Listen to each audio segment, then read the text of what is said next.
Olá, você clicou na aula de Equilíbrio Químico parte 2. Por mais que você tenha vontade de assistir as 3 aulas de equilíbrio num dia só, não é a minha sugestão para você.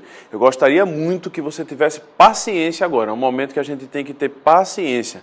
A primeira parte de equilíbrio químico envolveu a parte de equilíbrio molecular, princípio de Chatelier, deslocamento de equilíbrio, que é a parte para que você tenha entendimento do que funciona, ou como funciona o equilíbrio em si. As reações diretas, as velocidades direta e inversa tendo o mesmo processo, tendo o mesmo procedimento, as concentrações constantes, os fatores que podem deslocar o equilíbrio químico. E aí vale lembrar que catalisador não desloca o equilíbrio químico, que a temperatura sempre desloca quando você aumenta para o lado que é endotérmico, você baixar a temperatura vai para o lado que é exotérmico. Já hoje nós vamos trabalhar equilíbrio iônico. Em cima do equilíbrio iônico eu queria colocar algumas fórmulas aqui nessa primeira parte da aula para que você guardasse no coração.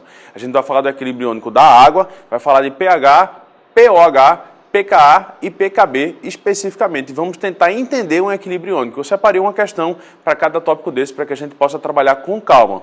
Cuidado com as questões que às vezes tem uma linha só. Também é costume da Covest, na questão 15 ou 16 da prova de Química, colocar às vezes uma pergunta com uma linha. Aí você vai dizer, essa é a questão mais fácil da prova. Cuidado, pode ser que seja a questão mais difícil desse ano. Vamos trabalhar agora, vamos lá para a aula, questão número 1. Vamos trabalhar.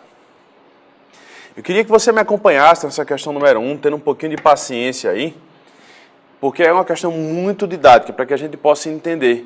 Muita gente erra essa questão por besteira. Eu gostaria que isso não acontecesse. Uma questão do vestibular do ano passado. Ácidos são substâncias comuns em nosso dia a dia, em nosso cotidiano, em nosso dia a dia, como, por exemplo, na indústria alimentícia. Logo, a quantificação da força dos ácidos em água é importante para a sua utilização correta e é dado pelo valor do pKa. Os valores aproximados dos pKa dos ácidos clórico, que é o HClO3, cloroso, que é o HClO2, e o ácido fluorídrico, que é o HF, são respectivamente 1, 2 e 3. Desconsiderando a contribuição da autoprotólise, ou seja, a autoionização da água, o que é que nós podemos afirmar? Eu vou escrever aqui embaixo para que você lembre que você pode usar inclusive em relação a funções inorgânicas. Embaixo do item 4.4 eu vou colocar alguns detalhes aqui, porque ele está narrando ácidos. Veja. Primeiro, o HF que ele narrou para você aí é o que nós chamamos de hidrácido. É um ácido sem oxigênio. E para os hidrácidos, só existem 3 hidrácidos fortes. O HCl, o HBr e o HI. O HF ele é um ácido classificado como moderado. Isso é um ácido moderado. Ok? É um ácido que tem um alfa que vai ficar entre 5 e vai ficar aqui entre 5 e 50%. Você vai ter uma variaçãozinha entre 5% e 50%. Já os outros 2 ácidos que ele colocou, o HClO3 e o HClO2, você poderia fazer pela força dos oxiácidos. Como é que faz essa força, Carlos André? Não me lembro não. Vamos ver. Ó. Quantos oxigênios você tem? 3. Quantos hidrogênios? 1 só. Aí você vem aqui e faz 3, quantidade de oxigênios, menos hidrogênios ionizáveis. 3 menos 1, 2. Para o HClO2 a mesma coisa. Eu tenho 2 oxigênios e 1 hidrogênio. Aí você vem aqui e faz 2 menos 1, 1. Isso quer dizer que o HClO3, essa escala que nós fizemos aqui, essa diferença, ela vai de 0 até 3.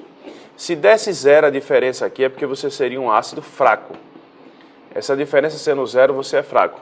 Se desse 1, você seria moderado. Se desse 2, você seria forte. Se der 3, você é um ácido muito forte. Teu alfa é maior do que 50%, já próximo a 1. Veja, pelos 3, eu sei que o HF é moderado, sei que o HClO3 é forte e que o HClO2 também é moderado. Já chego por funções inorgânicas à conclusão que o HClO3 é o ácido mais forte dos 3.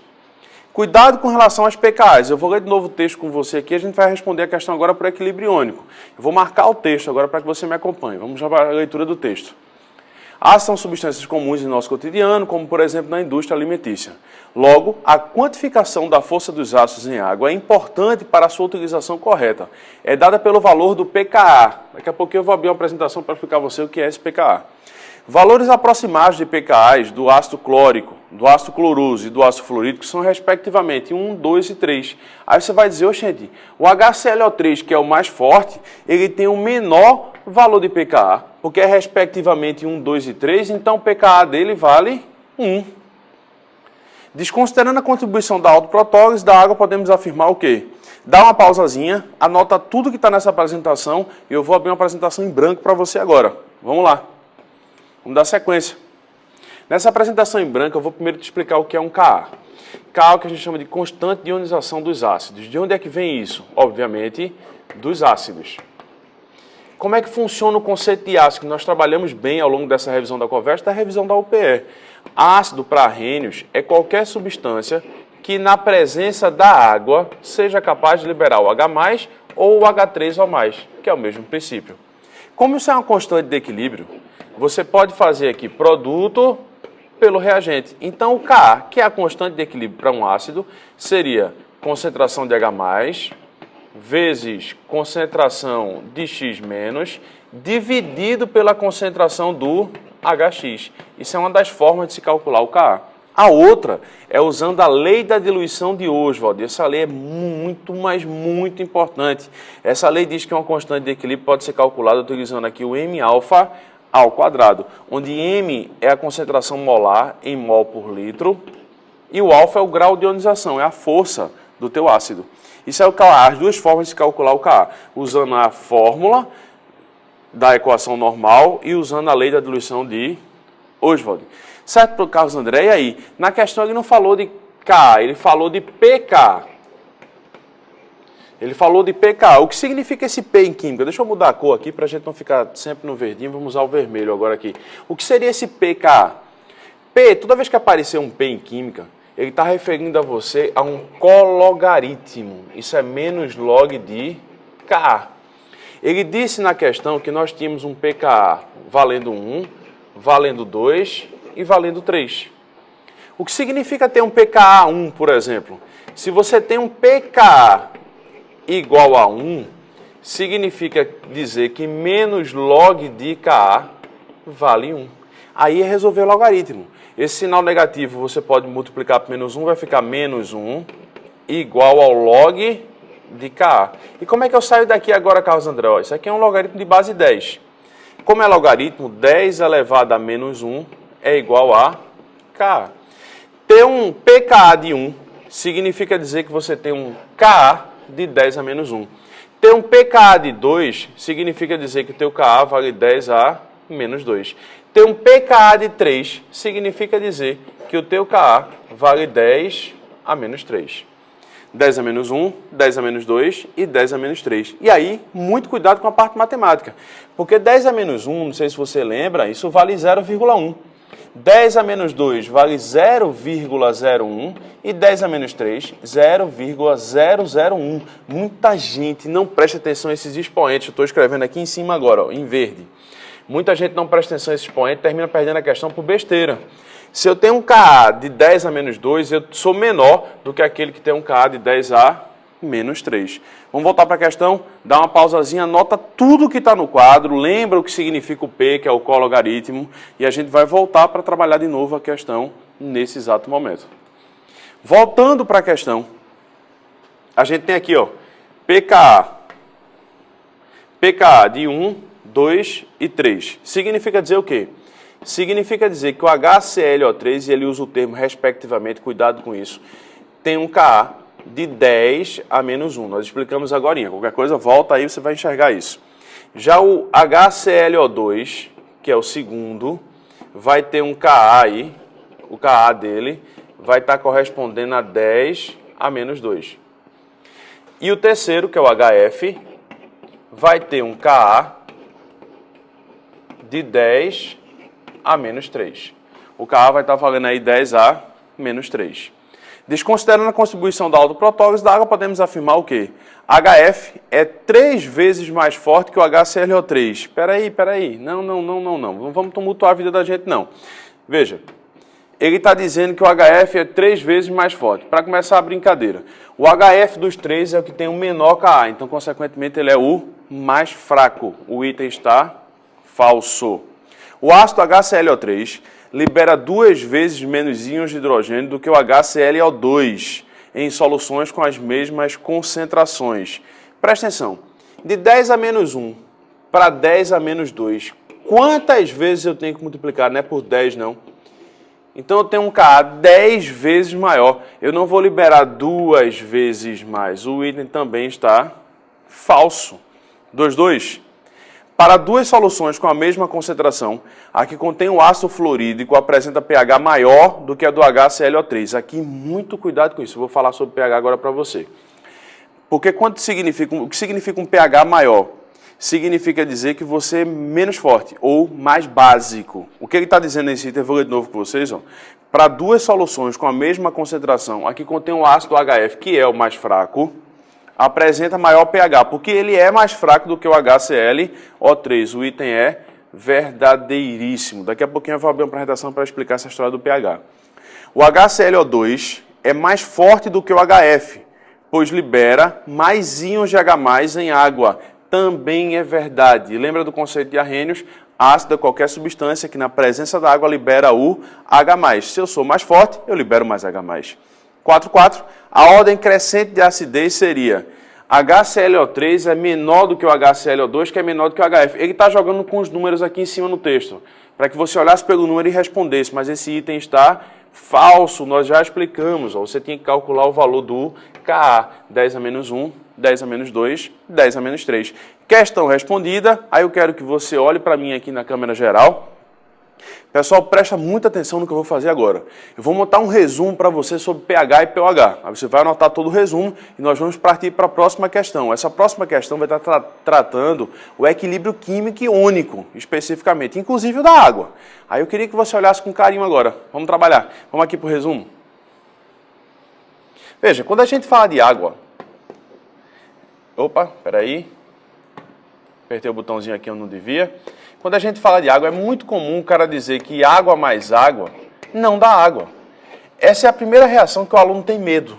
Água mais água, na realidade, dá o H3O+, e a hidroxila. Nós já conversamos sobre isso. Isso é o conceito de Bronsted e Lowry. Uma água doa H+, e a outra recebe. A gente pode escrever essa reação de maneira mais simplificada, dizendo que água forma H+, e OH-. Ou seja, a água, ao mesmo tempo, ela vai ter característica de ácido e de base. Por isso que a água é anfótera. A partir disso, você vai calcular uma constante para a água, uma constante de equilíbrio para a água, que nada mais é do que o produto entre a concentração do H+, e a concentração do OH-. Essa é a única constante que você tem que saber o valor. Essa constante vale 10 a menos 14 se nós considerarmos que estamos a 25 graus Celsius. Agora aqui, olho no olho. Pessoal, preste muita atenção no que eu vou te dizer, porque a Covest já perguntou isso. Se a temperatura mudar, Carlos André, o que é que eu faço? Se ele mudar a temperatura da constante de equilíbrio, o valor da constante também muda. Lembre da aula passada que eu disse a você que o único fator que altera o valor da constante é a temperatura. Há alguns anos atrás, a Covest colocou de 25 para 63 graus Celsius. Ele aumentou a temperatura.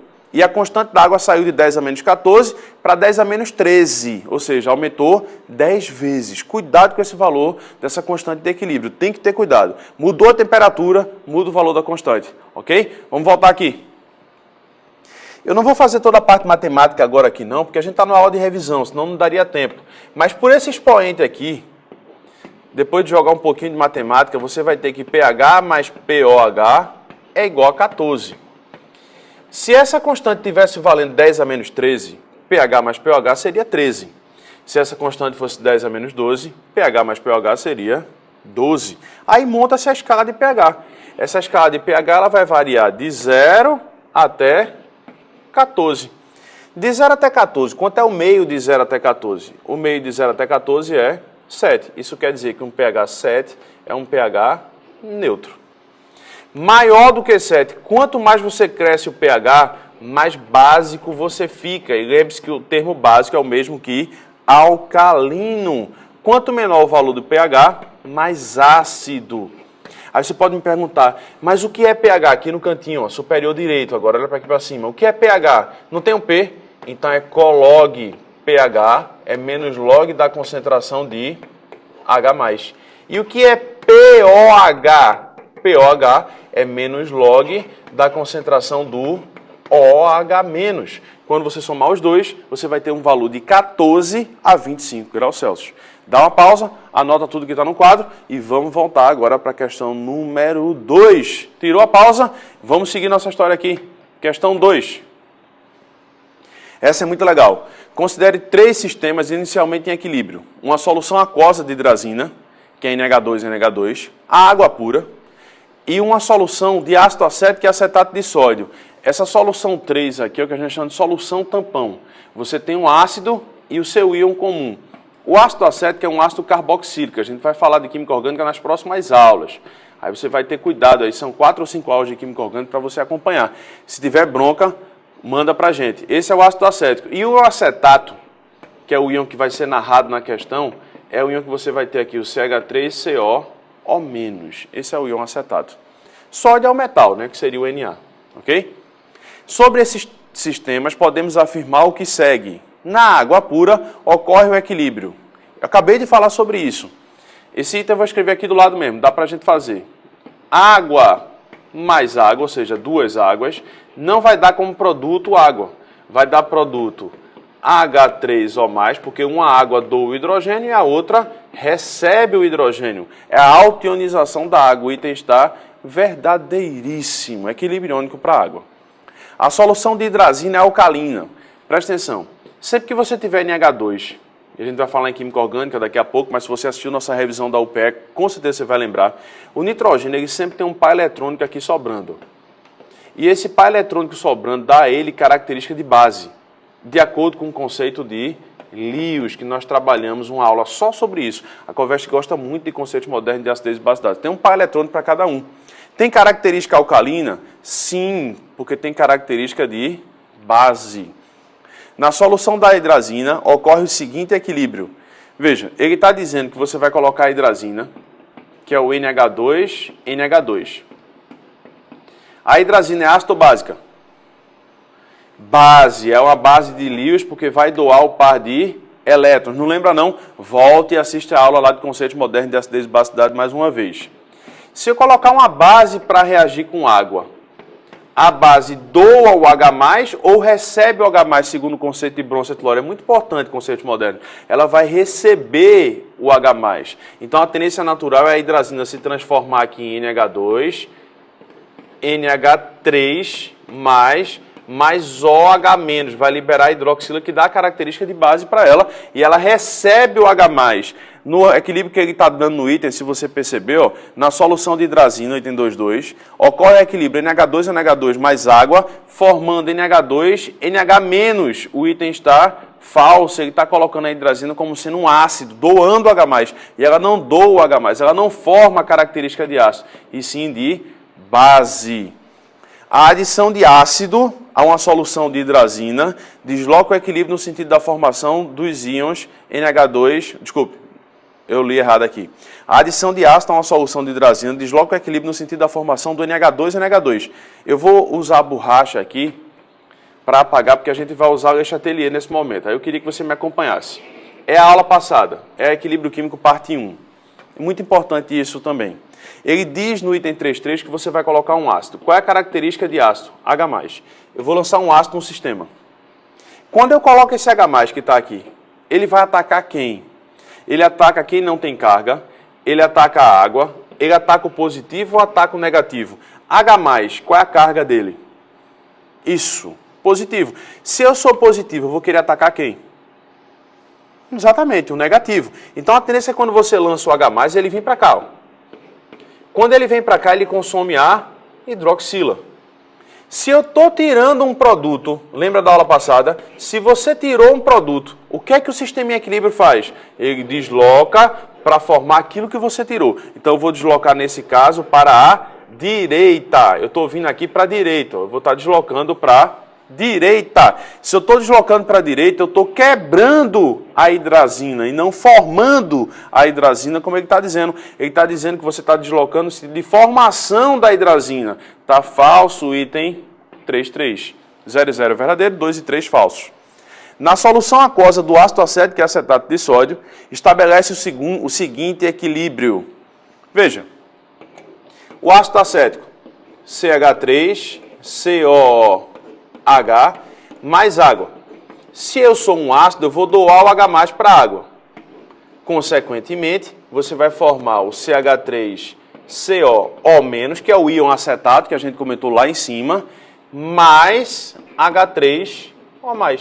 Estabelece o equilíbrio que está sendo narrado na questão? Sim. Então, o item 4.4 ele é verdadeiro. Mas eu queria fazer um comentário a mais em relação a isso. Dá uma pausa, anota os itens. Eu deixei essa apresentação num outro slide para que a gente possa escrever um pouquinho mais sobre uma solução chamada solução tampão. Eu queria falar com você sobre isso agora. Vamos lá? Vamos para a próxima questão? Ou melhor, vamos continuar nessa questão anotando aqui, no outro slide. Veja, eu deixei aqui de propósito para que a gente pudesse enxergar mais fácil. Esse equilíbrio que ele está dando aqui, ele diz que você tem um equilíbrio entre ácido acético, isso é um dos tampões mais famosos que existe na química, ácido acético e acetato de sódio. Quando é que se forma um tampão e o que é um tampão? Só um instantinho, acetato de sódio, que a gente vai falar aqui agora na câmera geral. Qual é a função de um tampão, se for perguntado a você uma questão conceitual na Covest? No dia 13 de janeiro, 13 e 14 de janeiro, você vai estar fazendo essas provas da Covest. Aí você pode ser perguntado, e o tampão? O que é um tampão? Um tampão é uma solução protegida. Qual é a função do tampão? É evitar variações bruscas de pH. Se você tiver um sistema tamponado, se você lança um ácido ou uma base, a perturbação dele é menor. Ele vai ter uma menor oscilação, ele vai ter uma menor variação de pH. Como as nossas provas estão vindo cada vez mais contextualizadas, você pode perguntar assim, mas serve para quê? Aí você pode aproveitar e interdisciplinarizar um pouco com biologia. Você pode puxar isso para a biologia. A função de um tampão é proteger um sistema biológico. Porque a maior parte dos sistemas biológicos são formados por proteínas que não suportam variações bruscas de pH. Você lança um ácido, uma base e tem uma variação muito brusca. A função do tampão é evitar essa desnaturação proteica. Porque a desnaturação de uma proteína é a morte dela. O pessoal de biologia odeia quando eu falo isso. Na ideia da perca da função, ela não vai ter mais a função de proteína. Uma molécula não tem vida. Por isso que eles dizem, em biologia, molécula não tem vida. Para nós químicos, sim, ela tem vida. É uma ingratidão muito grande achar que uma proteína não tem vida. Ela é a formadora da vida. Se você varia a pH de uma proteína, desnatura ela. E a função do tampão, proteger essa proteína, para que você não tenha essa variação de pH, consequentemente não tenha a desnaturação proteica. Você vai me perguntar, e como é que a gente faz esse cálculo? É chatinho, eu vou escrever a fórmula aqui no quadro agora, vamos lá. Ó, eu tenho um ácido fraco, isso também funcionaria se fosse uma base fraca, e um sal de íon comum. Por que é que eu falo que é um sal de íon comum? Que você tem que ter o mesmo íon. O íon comum aqui nesse caso é o íon acetato. É o CH3COO-. Montando esse equilíbrio. Ácido e íon comum. Aí qual é a fórmula para se calcular o pH de um tampão? Eu acho pouco provável que apareça na tua prova. Mas se aparecer, pH é igual a pKa, que a gente já falou. P é o cologaritmo. Menos o log da concentração do sal que ele te der, que nesse caso da questão aqui é o acetato de sódio, só um instantinho. É o acetato de sódio. Concentração do sal pela concentração do ácido. É o sal pelo ácido. O sal ele vai te dar, o ácido é o próprio ácido acético. Ó. Se fosse aqui, quem seria o ácido? O ácido acético. E quem seria o sal? O acetato de sódio. Aí você joga essas concentrações nesses pontos aqui, ó. E aí vai achar o pH de um tampão. O que é o pH de um tampão? A função do pH de um tampão? Proteger o sistema. Dá uma pausa, anota a fórmula. Sim, Carlos André. Mas se for um tampão básico? Bem, se é um tampão básico, você não acha pH. Você vai achar pOH. E aí, ao invés de pKa, você vai usar o pKb. Menos, se quiser usar mais não tem problema nenhum, só que você vai ter que inverter a base do logaritmo aqui. Vamos jogar do mesmo jeito que a gente escreveu anterior. Menos o log da concentração do sal pela concentração da base. Ok? Isso aí vai ser o teu tampão. Não precisava para a questão, era só observar o equilíbrio. Anotou? Tirou a pausa? Vamos para a próxima. Questão número 3. Vamos lá. Essa é barra pesada. Eu coloquei essa questão de propósito. Ela tem cálculo explicando essa história do pKa e para a gente trabalhar com calma as fórmulas que eu escrevi no primeiro formulário de hoje. Qual deve ser a concentração em milimol? O primeiro detalhe dessa questão aqui é que ele não quer a concentração em mol por litro, ele quer em milimol. Isso quer dizer que a concentração vai estar em 10 a menos 3 mol por litro. De uma solução de um ácido HA, cujo pKa vale 6, para que a mesma tenha um pH 4. Aí você vai dizer, oxi, agora, Casandra, o que é que eu faço? Calma, nada demais. Vamos começar com calma aqui. Ó. O que é esse pKa igual a 6? pKa, lembra que P é menos log? Então você vai achar que o teu Ka vale 10 a menos 6. Isso é o Ka. Certo? E aí? E aí que você vai fazer a mesma coisa para pH. O que é o pH igual a 4? Significa dizer que a concentração de H+, vale 10 a menos 4. Duvida? Faz o cálculozinho, usa aí logaritmo. Se pH for 5, concentração de H+, 10 a menos 5. Se pH for 10, concentração de H+, 10 a menos 10. Agora eu tenho Ka e tenho concentração de H+. A gente já trabalhou as formas, por isso que eu coloquei aqui mais direto. Certo, mas o que ele está perguntando é a concentração molar, o que é que eu faço? Tenha calma. Vamos usar a fórmula da lei da eleição de hoje, ou até de propósito. Você podia responder de outra maneira essa questão. Mas de propósito aqui eu vou usar hoje, tá certo? O que é Ka? Ka é igual a M alfa ao quadrado. E o que é H+, segundo o Oswald? Oswald diz que H+ é igual a M alfa. Essa fórmula ajuda muito. Por mais que você tenha medo dela, por mais que você nem tenha usado durante o ano de 2012, tenta aprender. Tenta dar uma lidinha num livro, manda dúvida para a nossa monitoria, você vai perceber que é muito importante. Aí veja, Ka então pode ser escrito assim, ó, M alfa vezes alfa. Posso ou não posso? Eu não tenho aqui alfa ao quadrado? Então Ka vai ser M alfa vezes alfa. Opa, que legal! Só que M alfa é o H+. Se mesma coisa é qualquer coisa e qualquer coisa é a mesma coisa, não tem diferença nenhuma. Você pode dizer, e muita gente usa isso como fórmula, que Ka é igual a concentração de H+ vezes o alfa. Quanto é o Ka? A gente calculou. Ka vale 10 a menos 6. Quanto é a concentração de H+? 10 a menos 4. Quanto é o alfa? Eu estou procurando. O alfa, nesse caso, vai achar 10 a menos 2. Mas a pergunta da questão foi a concentração em milimol. Certo. Usa essa fórmula aqui agora. Vou botar em verde para a gente terminar. Concentração de H+ é igual a M vezes alfa. Concentração de H+, 10 a menos 4. M é a pergunta. E alfa, 10 a menos 2.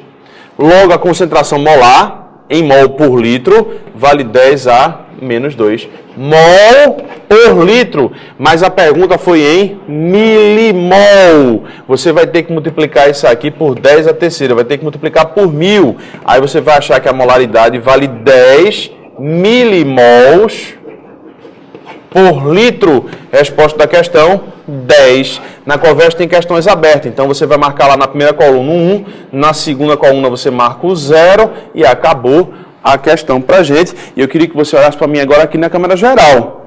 Esse é o final da aula de equilíbrio químico, parte 2. Qual a intenção dessa aula para que você estude hoje em casa? Que você procure agora informações sobre equilíbrio iônico da água. Você vai estudar pH, você vai estudar pOH, vai estudar a concentração de H+, vai estudar a concentração de OH-, pKa e pKb. E, por favor, use a nossa monitoria. Nós estamos funcionando de novo a todo vapor, todos os monitores estão aí com o celular ativo, recebendo e-mail e vai tentar responder o mais rápido possível. A gente passou um probleminha no final de novembro, mas agora está zerado. Dezembro a gente começou a todo vapor, está sendo respondido todas as dúvidas e e-mails que vocês estão enviando. Vamos começar daqui a pouquinho a nossa aula parte 3. Eu peço a você de coração que nesse momento não clique nessa aula. Você não vai clicar na aula de equilíbrio químico parte 3.